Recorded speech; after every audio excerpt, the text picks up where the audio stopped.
Gracias a todos, queridos amigos. Buenas tardes a todos y gracias por vuestra asistencia.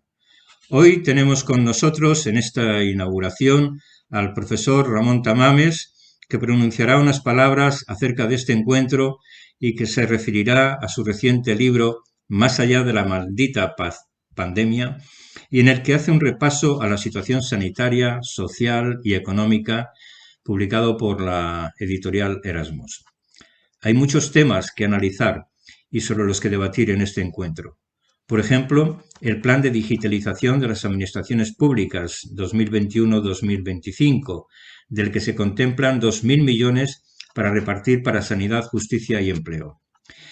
El Ministerio de Sanidad ya trabaja en una estrategia nacional de salud digital y ha dotado a su estructura organizativa de una Secretaría General de Salud Digital, estrategia de la que hablaremos también en este encuentro.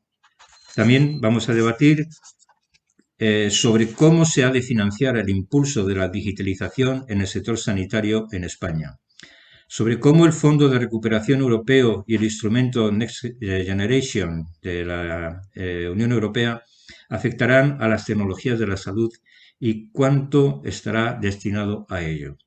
Hablaremos sobre las ayudas y subvenciones que se ofrezcan a nivel autonómico, estatal, europeo e internacional para fomentar la inversión e internacionalización de la innovación en I+D+I. Hablaremos sobre el Pacto de la Ciencia e Innovación y el refuerzo a las capacidades del Sistema Nacional de Salud en lo que se refiere a la Estrategia Nacional de Inteligencia Artificial, tanto como a la renovación y ampliación de las capacidades del Sistema Nacional de Salud.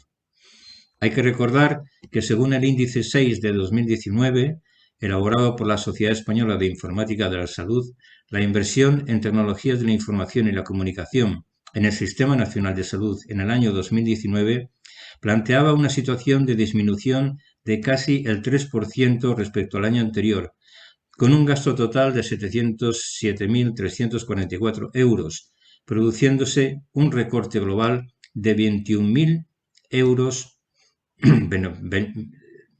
cuando el gasto sanitario incrementó su presupuesto en un 3,18%. Es decir, que mientras aumentaba el gasto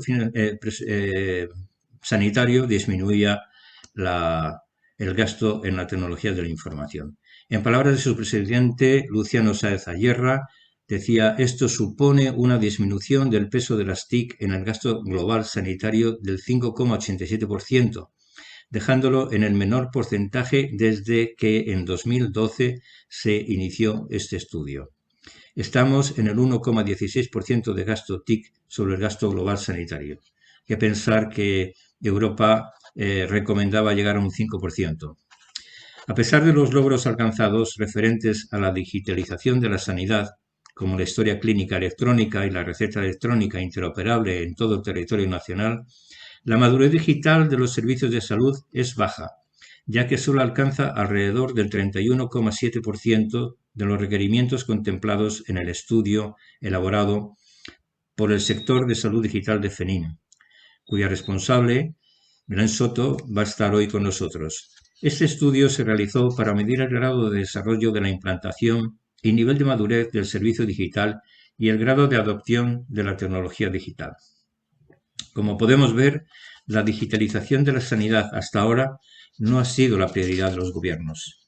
Esperemos que en este encuentro, compuesto por gestores, tecnológicas, reguladores y asociaciones, sirva de clarificación y concienciación sobre las necesidades de la digitalización sanitaria y que las propuestas, las soluciones y las demandas que aquí se planteen lleguen a nuestros políticos y a nuestro gobierno para conseguir un resultado de la digitalización de la sanidad más eficiente, más eficaz, tanto en términos financieros como en resultados en salud. Para concluir, quiero mostrar nuestro enorme agradecimiento a los patrocinadores de este encuentro, a Accenture, Bayer Radiology, Mapfre, IQVIA, General Electric Healthcare y Dedalus, que investigan, desarrollan y aportan soluciones y servicios de digitalización de los procesos de cuidado de la salud y que gracias a las cuales es posible el desarrollo de este evento en el que estarán representados respectivamente por Pablo Sánchez Casinello, David García Calleja, Pedro Díaz Yuste, y que participarán como panelistas, estos en la primera parte, Óscar Gil, Belén Soto y Marisa Felipe en la segunda parte. Y como no, nuestra gratitud a Sisa y a Rivera Salud por su apoyo continuado a la Fundación. Y antes de finalizar y pasar la palabra a nuestro invitado, el profesor Ramón Tamames, quiero, como siempre, anunciarles nuestro próximo encuentro, que se va a realizar de aquí a 3 días, el próximo jueves. Este será, por tanto, el día 6 de mayo y se tratará sobre el abordaje de las enfermedades raras hematológicas. Y vamos a reunir en él a un nutrido grupo de expertos y gestores responsables de las estrategias para la atención de estas enfermedades y de su atención clínica en este tiempo de pandemia. Sinceramente, de esos 2.000 millones que hablaba al principio que hay que repartir para sanidad, justicia y empleo, al final quedan unas miajas para sanidad. Y nada más, esta es mi introducción. Bienvenidos todos, mi agradecimiento profundo a los panelistas, a los ponentes que van a interactuar con nosotros y cedo la palabra ya a nuestro querido profesor Ramón Tamames. Ramón, tienes la palabra. Muchas gracias, Ignacio. Mis saludos a todos los conectados en este momento a la maestría de Ignacio Para como presidente de la Fundación Bamberg. Hemos colaborado Ignacio y yo en bastantes ocasiones y esta es una más, pero con una relevancia especial. Estamos ante lo que se llama el Plan de Recuperación, Transformación y Resiliencia del Gobierno español. Se ha presentado hace 4 o 5 días en Bruselas como un anticipo y en él se establecen las pautas de lo que podrá ser el reparto de los 140.000 millones de euros que se ha previsto para España, mitad más o menos en subsidios y mitad en créditos para inversiones que habrá que devolver, mientras que los subsidios son, como se dice vulgarmente, son gratuitos, son a fondo perdido, aunque es una expresión mala porque no tiene que perderse nada naturalmente. Bueno, yo diría que la sanidad es una parte importante del libro que yo he hecho sobre la maldita pandemia, que les presento también de forma muy sencilla aquí. Aquí está al revés. La maldita pandemia es por delante. Pues es toda una serie de sugerencias y de cuestiones relativas a lo que está haciendo el gobierno. Y yo creo que se ha complicado mucho la vida. Y además no ha tenido éxito en lo que se llaman los PERTES, es decir, los proyectos estratégicos de los que apenas se habla en el plan presentado en Bruselas. Se dice que hay 6 o 7 y son acuerdos que tendrían que hacerse con sectores, con agrupaciones, como por ejemplo la Fundación Bamberg podría haber hecho un PERTE, pero se les ha dado muy poca resonancia posible y además es una fórmula de cooperación público-privada que no va en la línea de este gobierno intervencionista a tope. Yo diría que se van a repartir los fondos, como es habitual en España, a dedo, no con los méritos relevantes de grupos que podrían haber planteado programas de colaboración con la administración, es decir, programas de desarrollo de alguna especialidad, de alguna forma específica de avance en la sanidad, etcétera. En la sanidad, aunque mi estudio es fundamentalmente económico y social, yo lo divido en 4 partes. Una es la sanidad propiamente dicha, otras son las cuestiones económicas, otra es el estado de bienestar y la última es la ayuda europea. La sanidad es lo más importante porque mientras no haya una situación que se ha dado en llamar de inmunidad del rebaño, no vamos a tener movilidad y la economía no va a despertar definitivamente, ni vamos a recuperar los niveles de PIB de 2019, que fue el último año normal, que crecimos un 2%. En cambio, en el 2020 hemos caído casi un 12% en el PIB, sobre todo por la etapa de confinamiento. que se dejaron caer muchas actividades precisamente porque la gente no estaba en sus puestos de trabajo por razones sanitarias. Solo nos vamos a recuperar cuando haya esa inmunidad y los turistas puedan venir libremente, cosa que seguramente no se va a conseguir en el 2021, no se va a conseguir porque la vacunación va muy lenta por los problemas que todo el mundo conoce y los países europeos en general no lo han organizado bien. Lo han organizado mejor el Reino Unido, Estados Unidos. Israel es un poco el paradigma de la buena organización. Es un país pequeño, muy tecnificado, etcétera. En cuanto a sanidad, si me preguntaran ustedes qué va a significar el plan de recuperación, transformación y resiliencia, de qué dinero va a haber disponible, tal como está planteado el programa en general, no se sabe. Sabemos que el PIB tiene como un 7% dedicado a sanidad, una cifra relativamente baja, a pesar de lo cual tenemos una situación sanitaria mejor que Estados Unidos, por ejemplo. La sanidad pública en España funciona, en Estados Unidos virtualmente no existe, son compañías de seguros, incluso las del Medicare y las del Medicaid, etcétera, etcétera. Nosotros tenemos todavía muy poco claro el panorama. Se van a recibir 70.000 millones para subsidio y 70.000 para inversiones, ya lo he dicho antes. Y en el presupuesto generales del Estado hay una previsión de 27.000 millones para este año, pero lo cierto es que no se sabe dónde están esos fondos todavía. Sabemos que la Unión Europea ha emitido 800.000 millones en el mercado de capitales para conseguir recursos para atender esa cifra global de 750.000 donde está la parte de España. Pero no sabemos todavía cuándo van a estar disponibles los recursos y sobre todo había una posición del Tribunal Constitucional de Alemania que se ha paliado, no ha desaparecido, pero se ha paliado. Y luego está sobre todo que el Parlamento Europeo no está de acuerdo todavía sobre cómo se van a conceder los créditos. Y luego el gobierno español aún no sabe cómo distribuir esos fondos, como he dicho antes. Y se puede decir que aún no se sabe qué parte van a tener las comunidades autónomas o incluso los ayuntamientos, que han tenido gastos extraordinarios en la pandemia y tendrán que compensarse con subsidios, etcétera, etcétera. O sea que estamos todavía en una parte de confusión de confusiones y dirán ustedes, ¿y qué pasa? Pues el gobierno está diciendo que lo tiene todo previsto, sí. Es como hacer un crucigrama, hay que ser muy tonto para hacer un crucigrama uno mismo y que no encaje. Encaja perfectamente el crucigrama, pero es un crucigrama, no es un cuadro macroeconómico ajustado a realidades y a expectativas ciertas. Todavía falta mucho detalle y mucha precisión. Por eso me parece que es importante una reunión como esta, fomentada por Bamberg, por la Fundación Bamberg, para que se vayan precisando cosas. En otras palabras, qué recursos va a haber para todo esto. Por ejemplo, el gasto en vacunaciones, pues ¿cuánto es?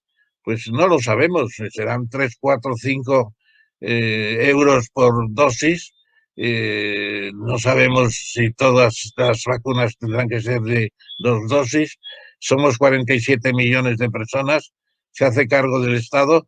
Esa es una financiación que se podrá saber cuando se haya terminado de realizar, porque incluso algunas partidas son más económicas que otras, como todo el mundo sabe. Yo lo que les recomiendo a la gente que estáis en el sector salud es que vayáis concretando con la administración. Y ahí la persona que tiene que responder es Nadia Calviño, que es la vicepresidenta segunda del gobierno, que tiene asignadas todas las cuestiones relacionadas con el plan de recuperación, transformación y resiliencia. Resiliencia ya saben que es la capacidad de rebote, la capacidad de reaccionar.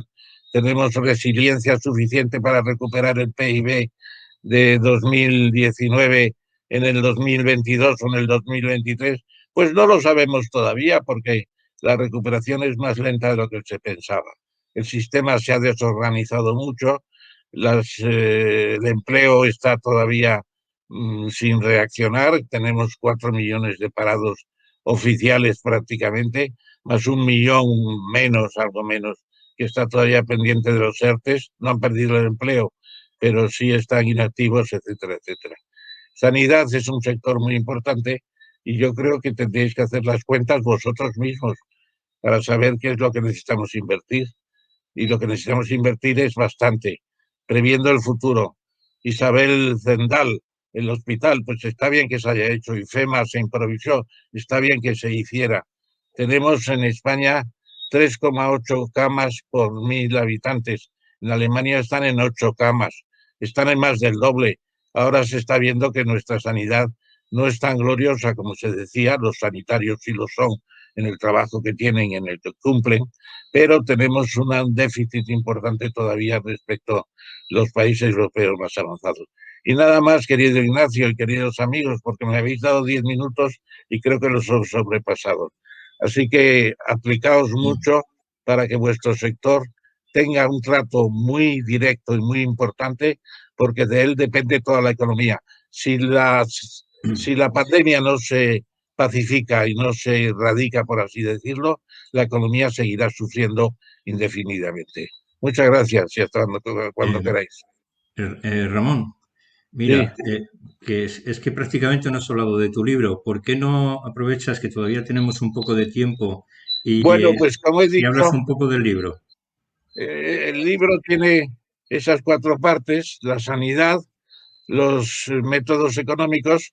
He contabilizado 22 instrumentos, desde los créditos del ICO con aval del Estado para las pymes, que son 100.000 millones y han llegado a algo más, desde eso hasta las medidas especiales de sostener el poder adquisitivo de los autónomos, que son 3 millones, y ha habido que crear un nuevo sistema, o también el ingreso mínimo vital, que es para la pobreza que se ha ido extendiendo por España y que todavía no ha llegado a las cifras que se aventuraban. Y luego hay un plan especial para empresas estratégicas, en donde está, por cierto, el célebre plan para esa compañía hispano-venezolana Plus Ultra, que parece un caso típico de fondos dados a dedo indebidamente a una sociedad que no se merece seguramente ese respaldo desde un punto de vista económico. ¿Qué se ha frenado con eso? Pues es una política keynesiana de John Maynard Keynes en la época de la Gran Depresión. Pues cae la demanda por el confinamiento y la gente gasta muy poco dinero, y entonces hay mucha inactividad, hasta un 12% del PIB hemos medido, y hay que compensar eso con fondos públicos.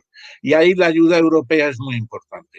Y no solo con los fondos, los recursos de los 140.000 millones, sino sobre todo con recursos para el paro, un método que se llama SEUR, que ya han dado a España más de 20.000 millones. Y luego hay otros recursos que son precisamente los del Banco Central Europeo. El Banco Central Europeo proporciona liquidez a la banca española por cifras ingentes. Debemos estar en estos momentos en casi medio billón. Y luego el Banco Central Europeo está comprando en el mercado secundario la deuda que emite el Estado español. Si no hubiera el Banco Central, sería mucho más caro emitir, y además no podríamos colocar toda la deuda que estamos colocando prácticamente a coste cero. Eso es muy importante para compensar la caída de la demanda en un sistema económico de mercado. Pero naturalmente no se puede prolongar indefinidamente, porque llega un momento en que los mercados de capitales no aceptarían emisiones de deuda españolas, y el principal sostenedor de esa deuda, que es el Banco Central Europeo, sería el primero en decirnos, la señora Lagarde, que se acabó el carbón. No va a llegar a esa situación seguramente. Lo que no hay que fiar todo es al maná, el maná que algunos consideran que es el dinero europeo. Y luego yo creo que hay que hacer previsiones a largo plazo. Es decir, hay que invertir muchos recursos en ciertas infraestructuras, la transformación ecológica, el cambio de modelo energético de lo que es el fósil, del petróleo, el carbón y el gas natural, pasarlo a las renovables, que es el viento, el sol, el agua, etcétera, etcétera. Eso es una inversión muy importante. Y también el reto demográfico, que yo destaco mucho en lo que se llama el Plan Tamames, o mejor dicho, el informe Tamames. Ahí destaco que somos una sociedad, esa sí que es en decadencia, demográficamente decadente, con 1,2 hijos por mujer de media, cuando la necesidad de mantener la población son 2,1. Estamos acercándonos a Corea del Sur, que es el país más bajo, con 0,9 hijos por mujer. Una situación que se ha llamado de suicidio demográfico. Y luego también muchos recursos perdidos en la España vaciada, etcétera. No quiero cansaros más, querido Ignacio. Tendréis que hablar mucho de vuestras cosas más íntimas. Bueno, únicamente que al final del libro tú propones toda una serie de medidas Sí, para que es la parte positiva, ¿no? de tu libro. propongo 30 medidas que no están dentro de los programas del gobierno. Y no están dentro de los programas del gobierno por la sencilla razón de que se ha centrado en digitalización, inteligencia artificial, métodos de automatización, etcétera, etcétera. Pero no tocar los temas demográficos, el estatus de los jubilados que quieren seguir trabajando y tienen unas capacidades de inventiva y de aportación formidables, no está tratado tampoco, ni está tratado lo que yo llamo un servicio nacional de trabajo para fundamentalmente los ninis, los que no tienen trabajo y ni tampoco estudian, y que son muchos cientos de miles de personas que hay que incorporar con un sistema no coercitivo, no es volver a un ejército de, de, de, de reclutamiento forzoso, será voluntario, pero trabajar en programas muy importantes de forestación, de cultivo de la naturaleza, de atención a necesidades comunales, etcétera, etcétera. Es decir, hay que completar el programa del gobierno con unas especificaciones importantes de la estructura económica de España que están desatendidas desde hace mucho tiempo. No todo es digitalización ni todo es inteligencia artificial. Sí, sobre todo cuando eh, realmente no estamos viendo hasta ahora ningún resultado de todo ello. No estamos viendo nada más que una organización, una puesta en escena, pero no sabemos qué va a pasar. Hasta ahora ha funcionado la maquinilla de la deuda pública. Hemos pasado de un 100% de PIB en deuda pública a más de 120. Es decir, ese 20% que ha crecido en un año, pues son aproximadamente del orden de 250.000 millones de euros. Gracias a la deuda pública se ha mantenido la actividad, aunque sea en un tono, digamos, disminuido. Y eso es lo que ha permitido compensar la gran crisis de demanda que ha habido en el país. Pero lo que es recuperación, todavía no hay fondos a la vista y lo que repite el presidente del gobierno, pues es una especie de bla, bla, bla, de nivel dialéctico interesante, pero todavía no aplicable a la realidad, porque los fondos están por llegar y hasta después del verano no llegarán los primeros seguramente. El peligro será si subieran los tipos de interés, qué iba a pasar con la deuda. Sí, eso se habla, pero afortunadamente tenemos un mundo muy especial últimamente. El papel de China ha sido muy importante. Por ejemplo, China ha luchado con sus bajos precios contra la inflación. No tenemos inflación. Y a pesar de que estamos emitiendo tanta deuda con tanto poder adquisitivo renovado, pues no hay inflación porque seguimos por debajo del nivel de demanda normal del año 2019. Y mientras no haya inflación, no subirán los tipos. Pero eso tampoco va a ser eterno, claro. En Estados Unidos ya se está hablando de subir los tipos. Aquí tenemos el dinero del Banco Central Europeo a cero, en cambio los bonos del Tesoro de los Estados Unidos, con el que se alimenta la acción del gobierno federal, pues están ya a 1,70. Es decir, están subiendo los tipos de interés del dinero que compra, por así decirlo, el propio gobierno federal de Estados Unidos. En Europa estamos con una ventaja comparativa importante, el dinero a precio cero prácticamente. Muy bien. Muy bien, Ramón, pues ha sido de verdad un placer oírte, ha sido muy interesante. Espero que te hagan caso en muchas de las propuestas que haces en tu libro y en tantas acciones y tantas propuestas que tú tienes. La verdad es que me admira el dinamismo, la capacidad de creación y de trabajo que sigues teniendo. Todos aprendemos de todos. Yo he aprendido también mucho de ti, Ignacio, especialmente en nuestras sesiones en el Ateneo, que fueron gloriosas. Reuníamos a 350 personas como quien lava para presentar un libro o para discutir un tema. Eso no es tan frecuente en Madrid. Así que muchas gracias a ti también. Hemos aprendido de la Fundación Bamber bastante. Gracias. Muchas gracias, Ramón. Pues vamos a ir a dar paso ya a la primera sesión Ya. de trabajo.